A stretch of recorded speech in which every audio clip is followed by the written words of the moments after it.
Welcome, ladies and gentlemen, to My Security TV, and this is a special episode with Australia's former ambassador to China, Mr. Geoff Raby, and it's a live book review on his most recent book, China's Grand Strategy and Australia's Future in the New Global Order. Geoff, thank you very much for joining us. My pleasure. Thank you very much. For the audience, the protocols are we are live on GoToWebinar, also YouTube and Facebook, and the session is being recorded, and the recorded edited session will be available also on our YouTube channel.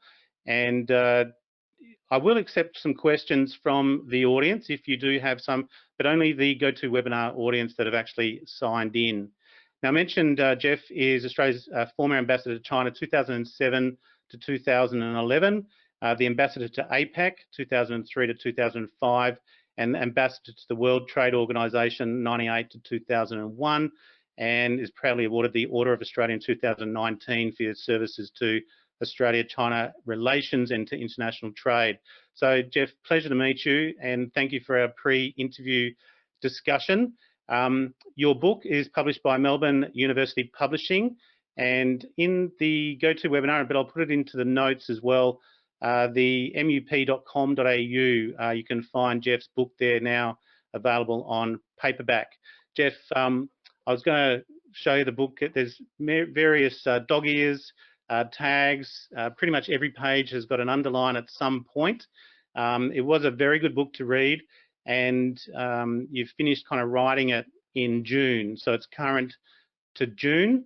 And this also follows, for our audience that do sort of follow us as well, we've just conducted a 10-part Indo-Pacific series. Before that, we had India's Reach series, and we did a book review on Rory Metcalfe's book on the Indo-Pacific and why China won't rule the future, and also a book from the Centre for Land Warfare Studies in New Delhi on India's challenges on COVID-19 and their thoughts around this as well. So this is in context to our audience and to the work that we've been doing. And in our pre-interview, we were talking about the ABC Insider Show, where there was Kevin Rudd, Malcolm Turnbull on, some recent comments from Arthur Sinodinos, Australian ambassador to the US. There's been some issues in Hong Kong today, and including comments from Foreign Minister Marise Payne, announcements from Prime Minister Morrison that he's off to Tokyo next week. Australia's in the Malabar, the Quad, naval exercises. So there's so much going on in the context of this book. Your timing's impeccable. You must have seen this coming as far back as June. No, thanks, Chris. I wish I did. It was COVID-19 that made it possible. Fair enough, yes. COVID-19. It must be the first book ever dedicated to COVID-19. And the book's in my head for the best part of a decade. And frankly, just my life's been busy and I've never really had the space. And when we got into lockdown in Sydney, I thought, well, this is it, now or never. And I basically wrote it over a 13-week period.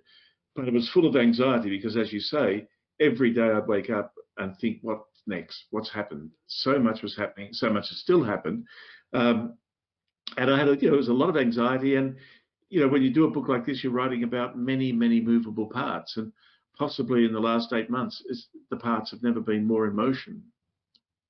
Very much. And I think that's, again, I read it probably in 2 to 3 kind of sittings. So it was quite quick.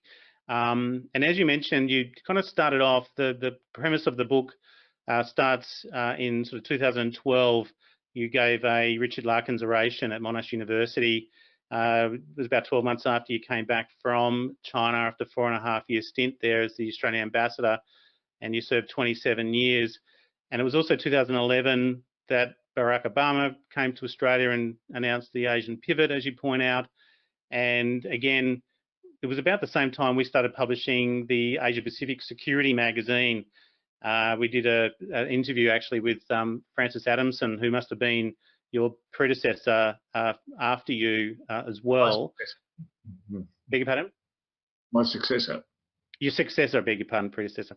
And she started to use the language in that interview of the Indo-Pacific, and that's when the language of the Indo-Pacific started to get introduced also to foreign policy, and now it's steadfast foreign policy.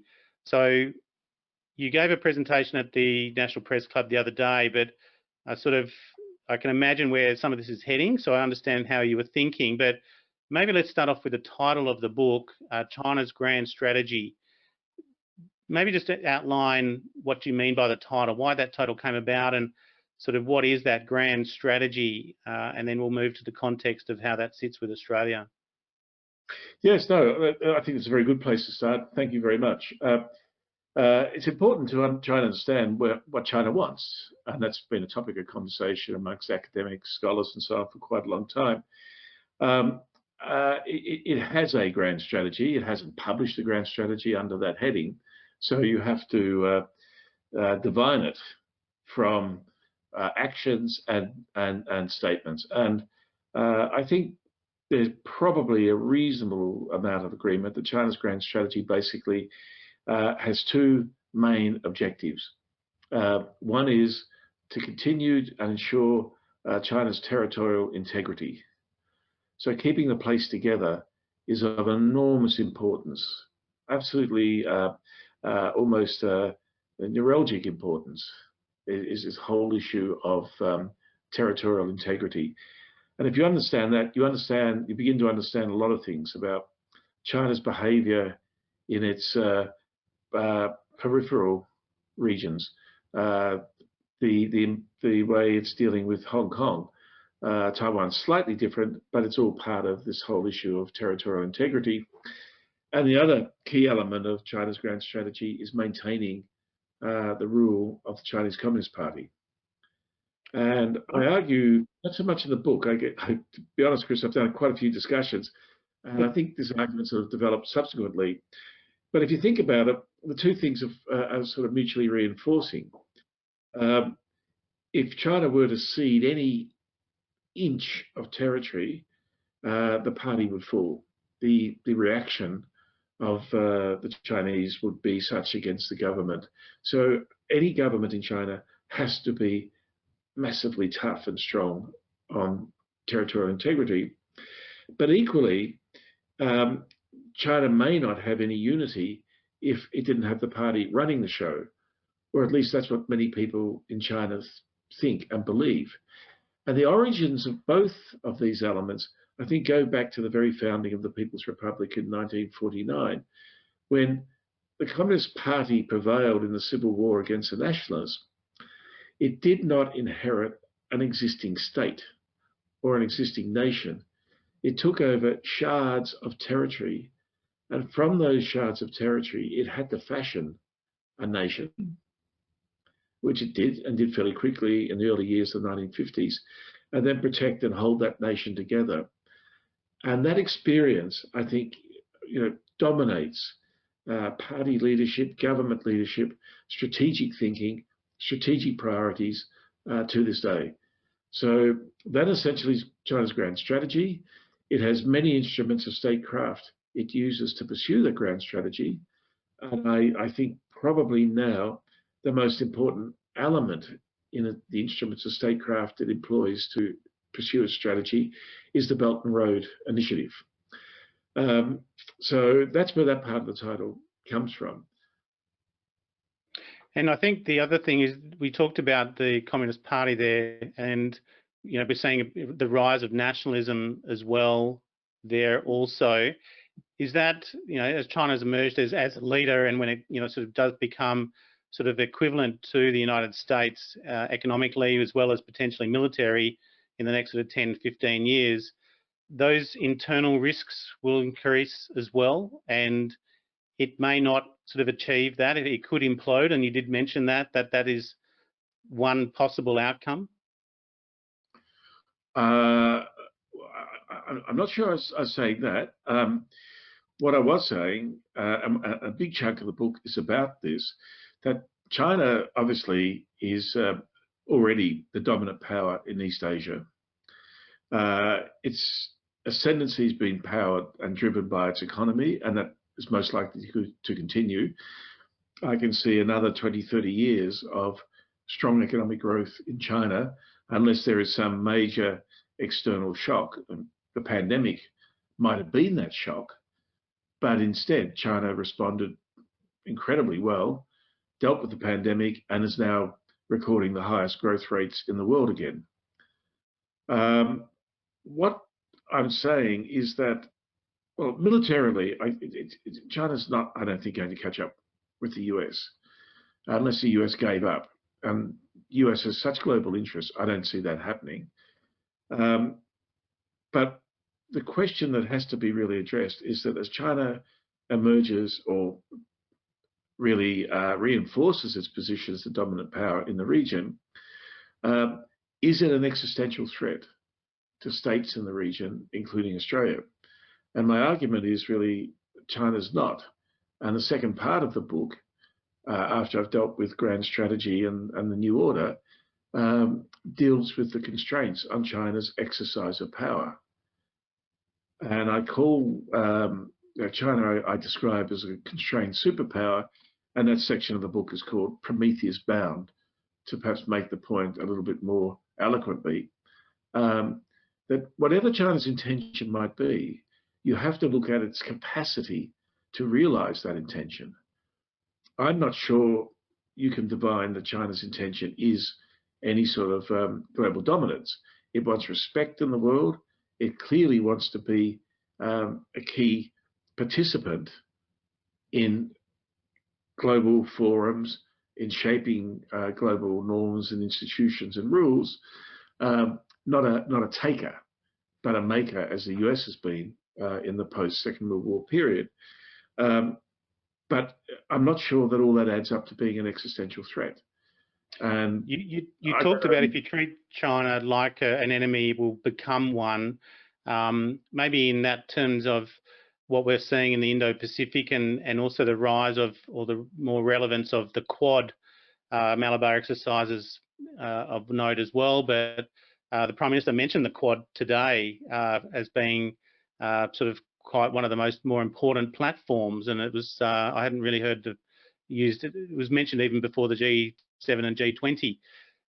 Your thoughts on the Quad? You do cover the Quad in the book, and how it might be perceived by China if the Quad becomes a military rather than a diplomatic dialogue. It does seem to be moving over to that military side, and then that brings in the relationships between India and Japan and China. Yeah, well, look, on the Quad, I've been critical of Australia's involvement in the Quad for a very long time. And I do a monthly column in the AFR, and I've criticised the Quad on many occasions. The Quad was a very peculiar beast, and I won't go through its incremental history, but it was weird because it was something, an organisation whose name we feared to mention, a body whose name we dare not mention. And that's because it was at the beginning, and it is today, primarily about containing China. And well, that might be a fine, legitimate objective, not realizable, I don't think, but that's why everyone danced around what the Quad was for, what it was doing. And I really think I called the Quad out many years ago. Now, there's no ambiguity. It's now been completely militarized. It had 3 military corners, India, Japan, and the US with the Malabar exercises. We've been pleading with India to let us in for years, and India's finally agreed. And why has it taken so long for India to let us in? Because they did not want to militarize the Quad. They did not want to do that in terms of their bilateral relations with China. And I think we've been brought in as a instrument for India to put pressure back on China over what happened in Ladakh, the border conflict back in June, for India to show China that it had options in terms of strengthening global or regional pushback on China. But let me just say quickly, Chris, please, why I've always been critical of the Quad from Australia's perspective. If India, China, and the US want to get together, so India, the US, and Japan want to get together, well, so be it. From our point of view, no one has ever been explained why it makes sense or why it is in Australia's interest for us to join a body where the three other members are China's strategic competitors. The US, because it's the dominant power resisting the ascendant power. Japan's got territorial issues, and so is India. If we're in the Quad, are we saying that China is our strategic competitor? Is China our enemy? If it is, say it. But we've danced around, but now I think it's absolutely clear that we have closely aligned ourselves not only with the Quad, pleaded to get into the Malabar, which is basically the military dimension of the Quad. We've now achieved that, and Secretary of State Pompeo, how I think has helped everyone a lot to understand what this is all about. He has actually called the Quad a vehicle for containing China, and not only containing China, but pushing China back into its rightful place. And the question our policymakers have to ask, whilst it might be nice to be sitting at the table with the US, Japan, and India, is that really in our interest to align ourselves so closely with China's strategic competitors? And the whole bit about the Quad just being a group of countries to chat about, shared values, it's arguable what values we share with India in so many respects. After all, India was much more closely aligned with the Soviet Union during the Cold War than it was the United States. Abe,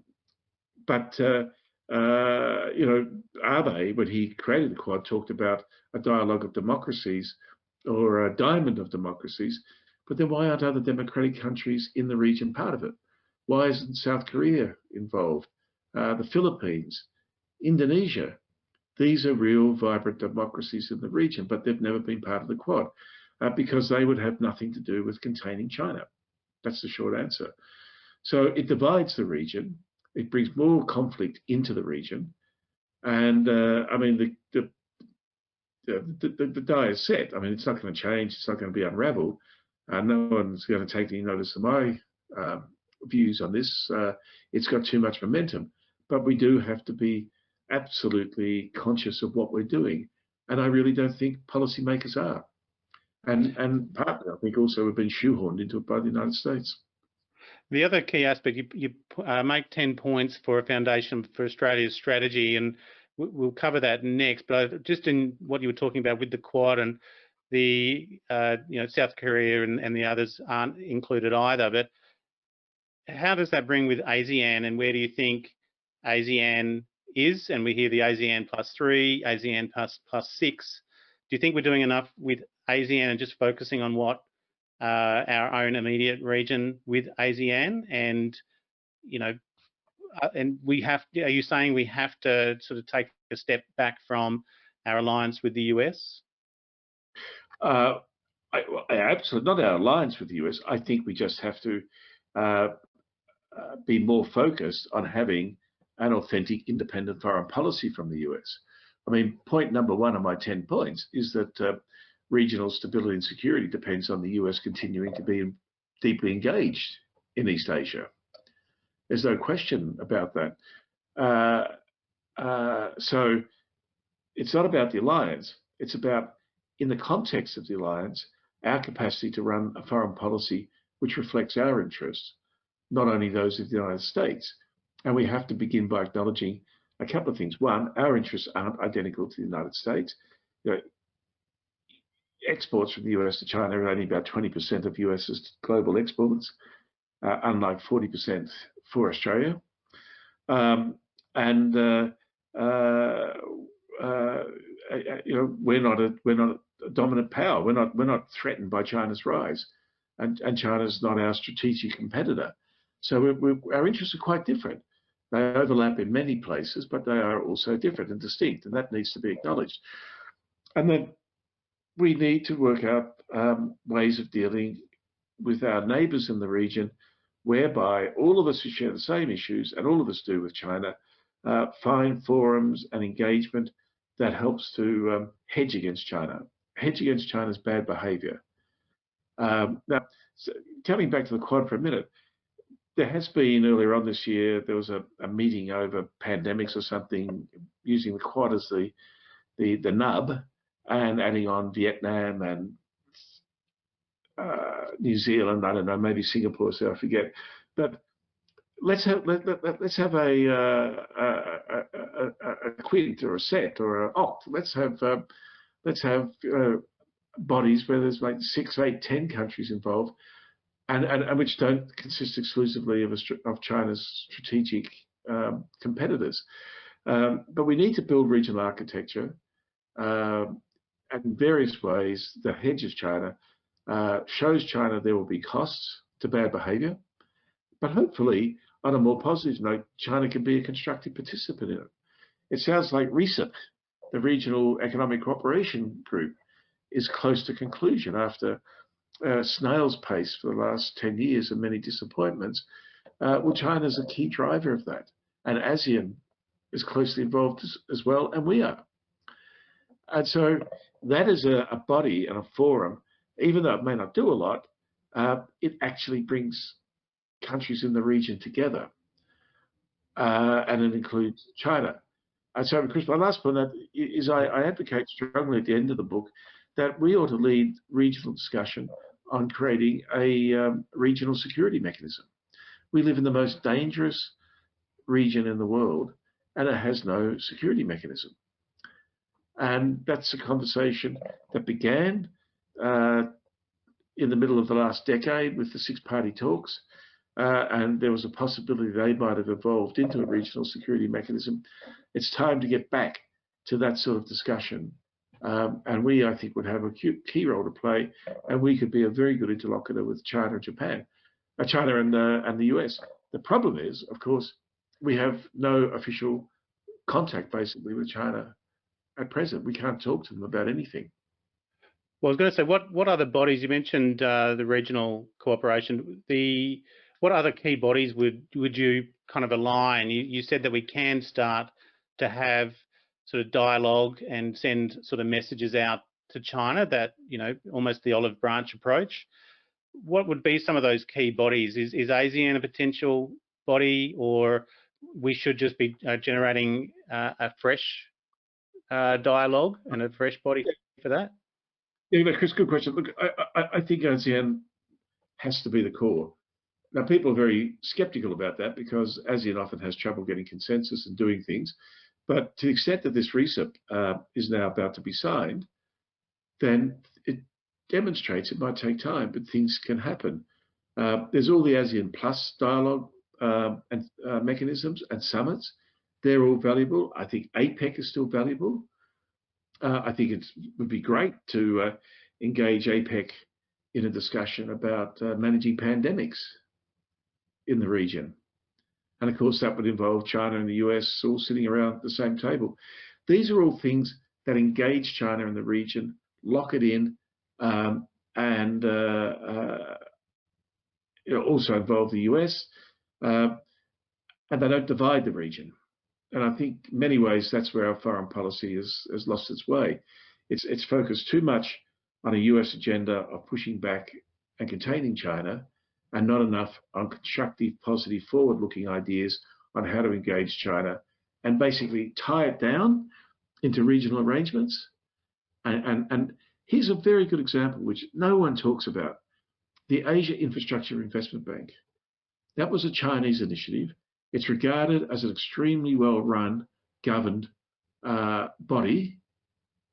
But China did not have to create a new piece of multilateral architecture if it was just about finding a vent for China's surplus construction capacity and recycling its foreign exchange reserves.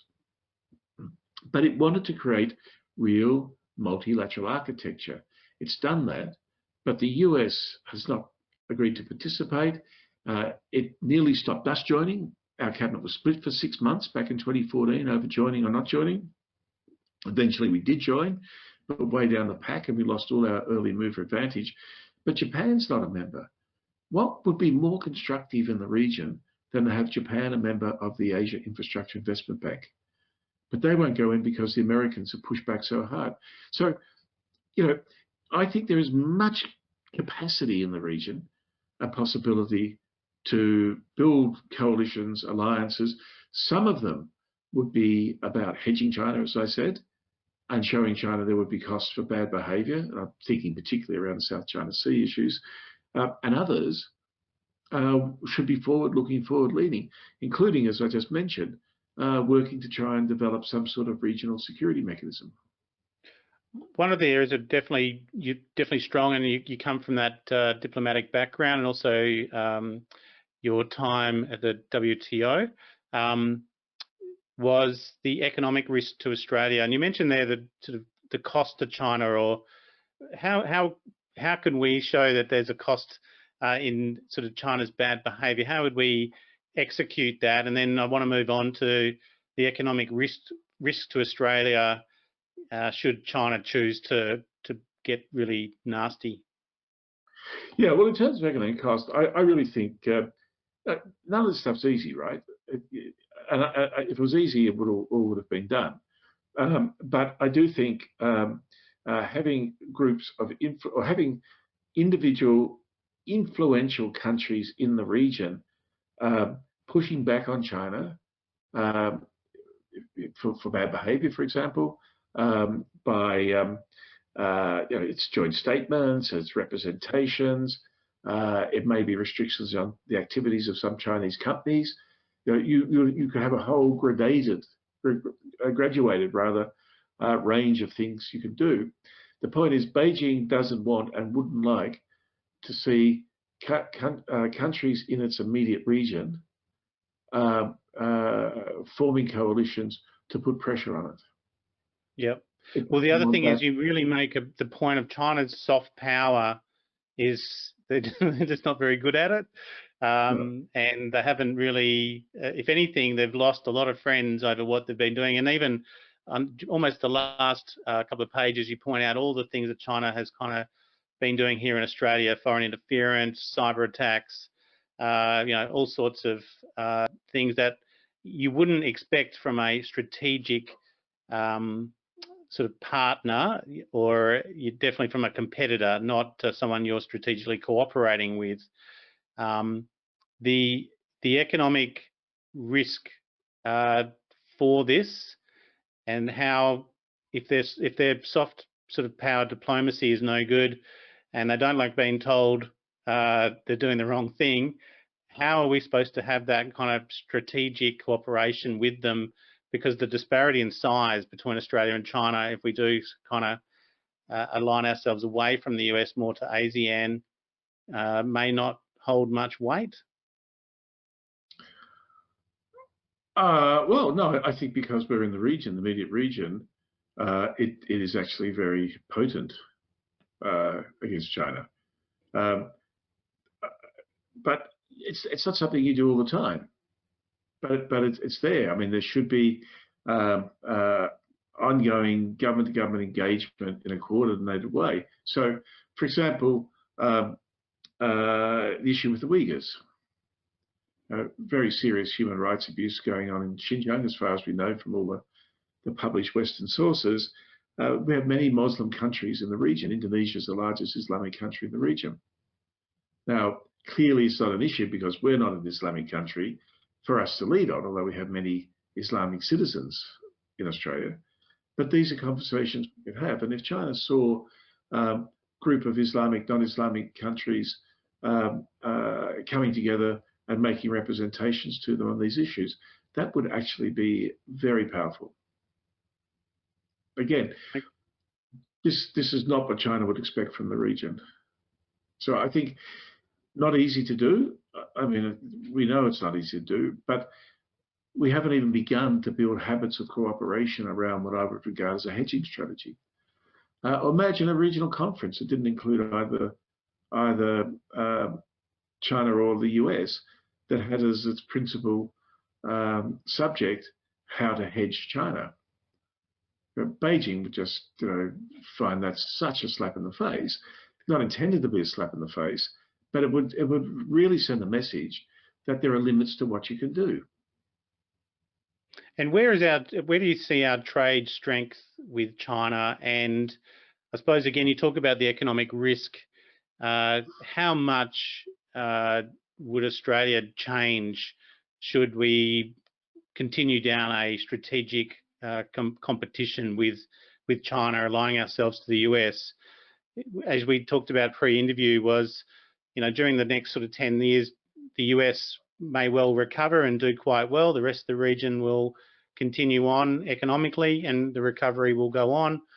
We may not be so aligned. It's maybe a good thing economically that we will find new markets and the impact might not be so bad. Oh, no, look, I think this discussion we're having at present in Australia about diversifying away from China, again, it's perennial. This is not the first time it's come up. Even when relationships were in a great state, people will talk about this. There's a very fundamental basic reason why we are so deeply integrated with China and so dependent on the Chinese market. And that's simply because of the fundamental comparative advantage that exists between us. Our economies fit together in terms of comparative advantage extremely well. Just like our economy fitted together so well with Japan, with South Korea, with Taiwan, so it is with China. What makes China different is its vast scale.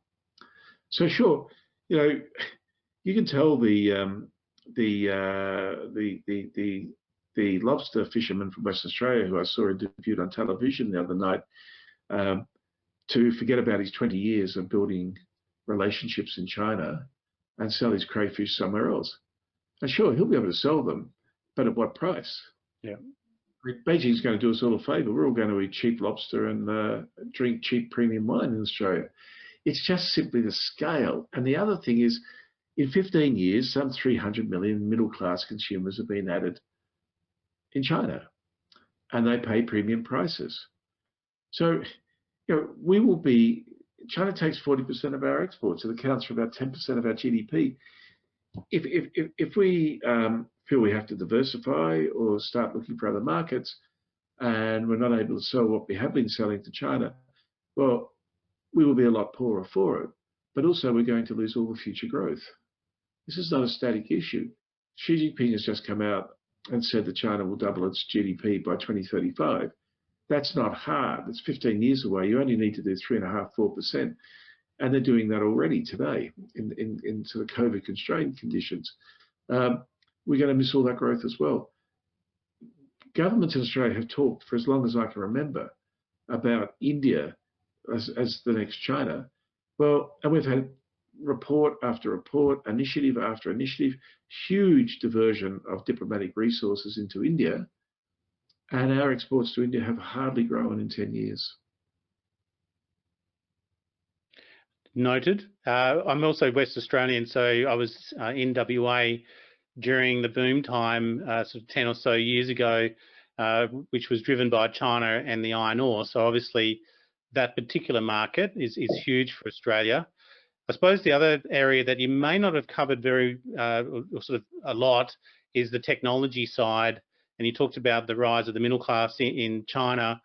From a technology standpoint, we are moving into a sort of a separated world between China technology and Western technology, and they won't be talking or integrating with each other, and there's mistrust in that technology as well. And then we've also got a space race on also, which might be a good thing for Australia. We're looking, the talk around sovereignty is also increasing, particularly around space communications and those types of issues. So I suppose one of the areas I wanted to cover off on your thoughts on the technology side, and it's linked to economics, because that economic link, you talk about lobsters, iron ore, and those types of things are there. But then there's also sort of the digital economy that is both either at risk, but also we're moving away from something like that at the size of China, with 1.3 billion people all connected. So yeah, your thoughts on the space race and also the technology divide that's coming? Well, I don't know much about the space race at all, and you're right, the book is quite light on the technology story. It's just not my strength or area. But on the splinternet, the sort of potential of a sort of parallel universe of internet, I think all that's very real. And I think we have to be very careful, because the West sort of initiated all this discussion about decoupling, and it preceded COVID. COVID has just amplified things that were already happening. So decoupling was a big issue, led very much by the United States, and it was really, I think, couched in punitive terms about China. But I think the Chinese have responded in a very different way than anticipated. Xi Jinping now has this new policy of the twin circulation, which I understand really is being just another fancy name for import substitution. And China, I think, is starting to come to a view, well, who cares? We don't need we don't need the West. We will develop these technologies ourselves. They've got a massive market, and I know this for sure, that planners and policy people in Beijing begin from the premise, well, we have 1.4 billion people. We don't need other markets. Now, that's not true, but that is the starting point. And so I think China is, and probably they would prefer a splinter net that goes across Eurasia, that all the authoritarian states in the world embrace, rather than the Western, more open, more liberal internet. We have, we pat ourselves on the back because we comprehensively banned Huawei from the 5G back in 2018, I think, or 17, before any other country. But Huawei is the digital backbone of Eurasia, and China is the dominant power of Eurasia now. So there is another world out there that I don't think we really quite factor in. The world of geopolitical competition, in my view, is not really in the Western Pacific around the South China Sea. The really big game in geopolitical competition is going to be played out increasingly in Eurasia.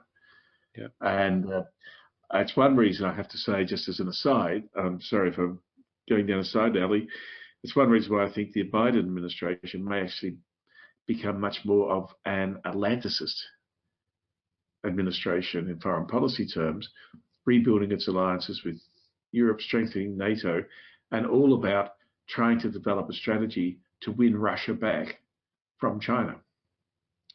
Because effectively Russia's been lost to China by the sanctions and limits on it. And that has greatly strengthened China. That's why I say, think about Eurasia, which is dominated by China. China is the digital power, the technological power in that part of the world. So I don't see. It's interesting language when you talk about, East Asia and Eurasia. It's quite different to the way that the Indo-Pacific is displayed. It's almost a completely different model when you talk about the Indo-Pacific being, the region where you talk in different language in different regions. So it's that change in language can be misleading, isn't it? Not misleading, Chris, I don't think. Maybe not. Can create misunderstanding. Well, I'll come to the Pacific in a minute, but I hope what I'm saying is actually stimulating by bringing in some new thoughts. Because remember, my vantage point and what gives my book a unique perspective is it's written by a Western diplomat, economist, foreign policy analyst from a Beijing perspective. Because I've lived in Beijing for the last 13 years. And in fact, I spent 5 years there in our embassy as the chief economist from 86 to 91. And that's why if you sit in Beijing, you think about Eurasia. The Eurasian steppes are just up the road, as it were. And you drink vodka, not jungle juice. I mean, it's a different world and a different perspective. And for all of China's settled history, its security has been derived from the inland, from the land masses around China, effectively Eurasia. China has only recently become a maritime power. Maritime power really putting the voyages of Admiral Zheng He to one side in the 15th century. China has only very recently started to look to the sea.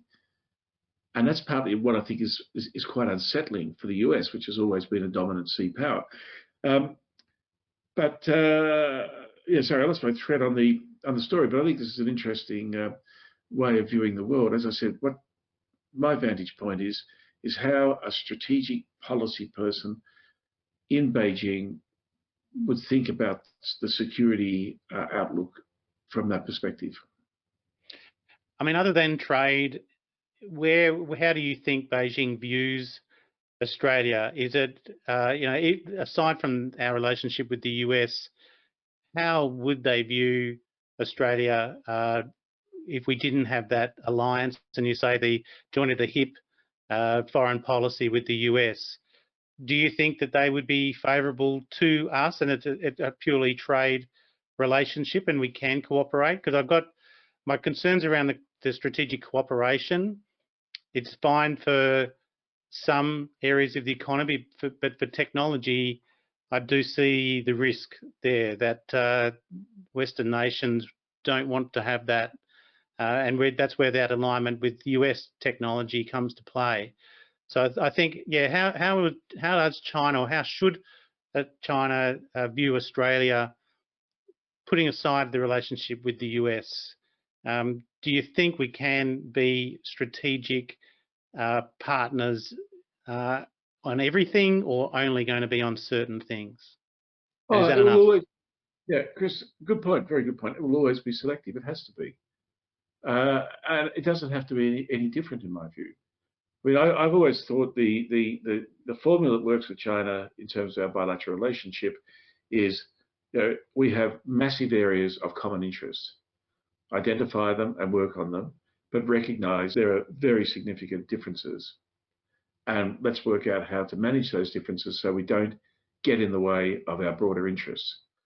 And my argument would be that we have stopped doing that. Now, the world has changed. China has changed.